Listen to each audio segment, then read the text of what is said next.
Hello friends, welcome to stethoscope stories. तो ये video आज हमारे BSc nursing third sem students के लिए है। फार्माकोलॉजी 1 का यूनिट 3 का लास्ट टॉपिक है हमारा एंटी डायरियल ड्रग्स, जिसमें हमारा फ्लूइड एंड इलेक्ट्रोलाइट थेरेपी आती हैं और हमारे सिलेबस के अकॉर्डिंग फ्यूराजोलिडोन एंड डाइसाइक्लोमिन ड्रग्स जो है वो आज हम डिस्कस करेंगे इस टॉपिक में। तो स्टार्ट करते हैं। एंटी डायरियल ड्रग्स होती क्या है? The drugs are use to treat diarrhoea are called anti diarrhoeal drugs. जो ड्रग्स हमारी डायरिया को ट्रीट करने के लिए यूज़ की जाती हैं उन्हें हम एंटी डायरियल ड्रग्स बोलते हैं। डायरिया क्या होता है? It is a condition in which patient pass loose and watery stool more than 3 times a day। ये एक ऐसी कंडीशन होती है जिसमें हमारा पेशेंट क्या करता है, बहुत ही मतलब स्टूल पास आउट करता है, वो भी हमारा बहुत ही ज़्यादा वाटरी, ठीक है, वाटरी स्टूल पास करता है, ठीक है। तो 3 times a day मतलब दिन में 3 बार से ज़्यादा अगर उसको स्टूल पास आउट हो रहा है और वो भी वाटरी स्टूल, तो उस कंडीशन को हम क्या बोल देते हैं? डायरिया।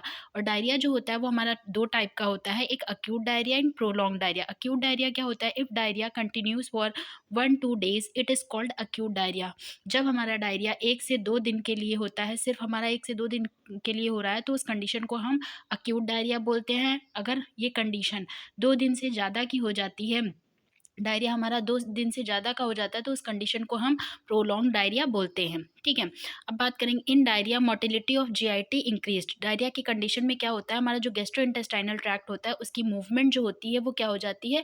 इंक्रीज हो जाती है। एंड जो हमारा फ्लूइड का अब्जॉर्प्शन होता है वो क्या हो जाता है? डिक्रीज हो जाता है। इसकी वजह से हमारा क्या होता है, हमारा वाटर का लॉस जो होता है, वो वाटर एंड इलेक्ट्रोलाइट्स का लॉस जो होता है वो बॉडी से हमारा बहुत ज़्यादा होता है।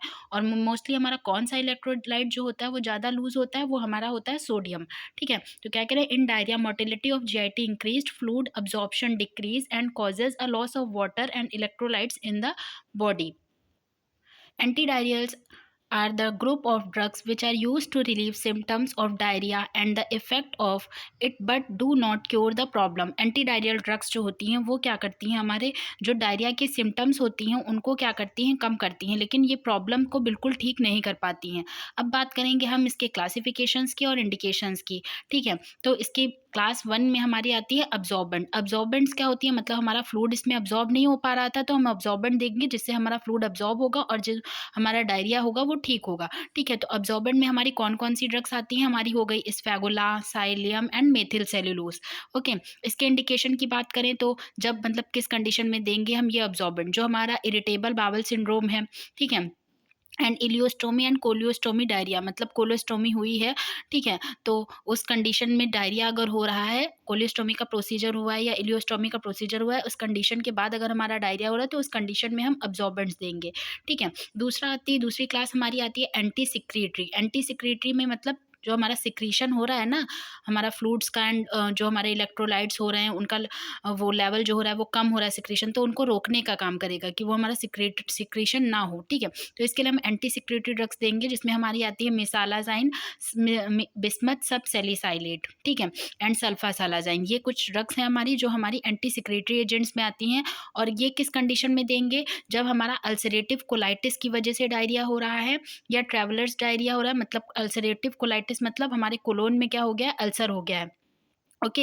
एंड या हम कभी ट्रैवल कर रहे हैं उस कंडीशन पे हमें डायरिया हो रहा है, तो उस कंडीशन में हम एंटी सिक्रेटरी एजेंट्स लेंगे। या हमारा अक्यूट सिक्रेटरी डायरिया है या नर्वस ड्रग इंड्यूस्ड डायरिया, कोई हमने नर्वस वाली ड्रग ली है तो उस वजह से हमारा डायरिया हो रहा है, तो उस कंडीशन में हम एंटी सिक्रेटरी एजेंट्स जो है वो लेते हैं। तीसरा हमारा आता है, तीसरी क्लास की ड्रग है हमारी एंटी मोटिलिटी। जो हमारा मूवमेंट जो हो रहा है वो हमारा बहुत बढ़ गया है ना, ठीक है, इंक्रीज हुआ था, तो उसको क्या करेगी? रोकने। जीआईटी में मूवमेंट हमारा इंक्रीज हुआ था तो उसको रोकने के लिए जो ड्रग्स देंगे उसे हम बोलते हैं एंटी मोटिलिटी ड्रग, जिसमें हमारी कोडीन आती है जो कि हमारी नार्कोटिक ड्रग है एक, लोप्रामाइड आती है एंड डाइफेनिल्ट्रापिन आती है, ठीक है। तो ये ड्रग्स हैं हमारी जो कि एंटी मोटिलिटी ड्रग है।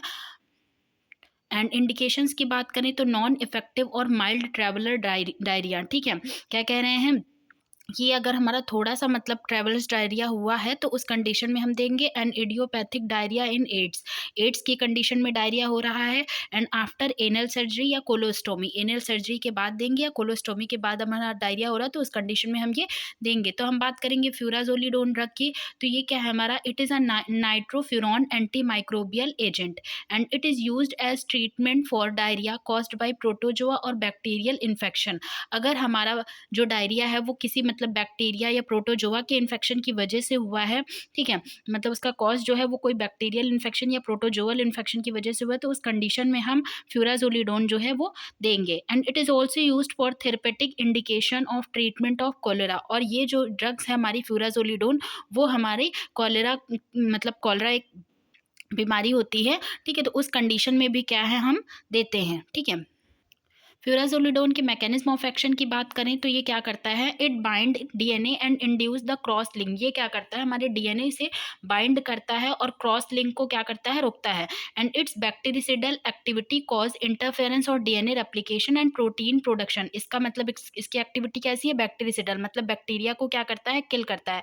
तो ये क्या करता है, इसकी बैक्टीरिसिडल एक्टिविटी जो होती है वो डीएनए को रेप्लिकेट नहीं करने देती, उसमें दिक्कतें पैदा करती है और प्रोटीन के प्रोडक्शन को भी नहीं होने देती हैं, ठीक है। अब इसके इंडिकेशंस की बात करें तो कब देंगे, मतलब for the symptomatic treatment of bacterial और प्रोटोजोअल डायरिया, मतलब अगर बैक्टीरिया या प्रोटोजोआ से हमारा डायरिया हुआ है उसके इन्फेक्शन की वजह से, तो हम क्या देंगे, ये हमारी फ्यूराजोलिडोन जो है वो देंगे। इसके कॉन्ट्रा इंडिकेशंस की बात करें कि कब हमें नहीं देनी है, तो हाइपर सेंसिटिविटी है, अगर मतलब एलर्जिक रिएक्शन हो रहे हैं, एंड अगर G6PD की डेफिशिएंसी है उस कंडीशन में भी क्या है, हम ये नहीं देंगे। साइड इफ़ेक्ट्स की बात करें तो क्या क्या हमें साइड इफ़ेक्ट्स देखने को मिलेंगे इस ड्रग्स को देने के बाद, नोज़िया लग सकता है, वॉमिटिंग हो सकता है एंड मलेज, ठीक है।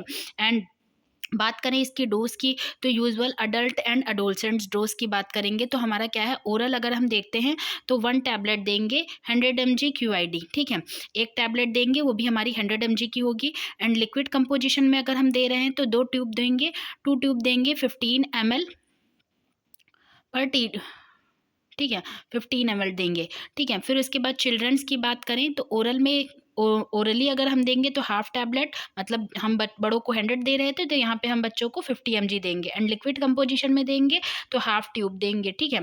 फिर उसके बाद बात करें नर्सिंग रिस्पॉन्सिबिलिटीज़ की तो do not give if patient is having G6PD deficiency. जैसा कि मैंने आपको कॉन्ट्रा इंडिकेशंस में ही बताया था कि G6PD की डेफिशिएंसी अगर होगी तो हम क्या करेंगे, इस ड्रग को नहीं देंगे। तो अगर उसकी पेशेंट के अंदर G6PD की डेफिशिएंसी है तो उस कंडीशन में हमको ये ड्रग नहीं देनी है। And maximum course is of 5 days, और इसका मैक्सिमम कोर्स कितना है, मतलब कितने टाइम के लिए हम इसको चलाएंगे, तो 5 डेज़ के लिए हमको इसको पूरा करना ही करना है। ये नहीं कि हमारा डायरिया ठीक हो गया, 2 टैबलेट 2 बार 2 दिन तक लेने में फिर हमने उसको रोक दिया, नहीं, हमें पूरा कोर्स 5 डेज़ का करना ही है। And monitor patient for side effect, और क्या कुछ साइड इफ़ेक्ट्स तो नहीं हो रहे हैं तो उसको क्या करते रहना है, रेगुलर हमें मॉनिटर करते रहना है। And monitor for therapeutic effect, मतलब जो हम इफ़ेक्ट पाना चाह रहे थे तो वो हो रहा है कि नहीं, इस कंडीशन को भी मॉनिटर करते रहना है। And obtain through history of bowel patterns, general state of health and recent history of illness और dietary changes and assess for allergies, सारा कुछ हमें मॉनिटर करते रहना है।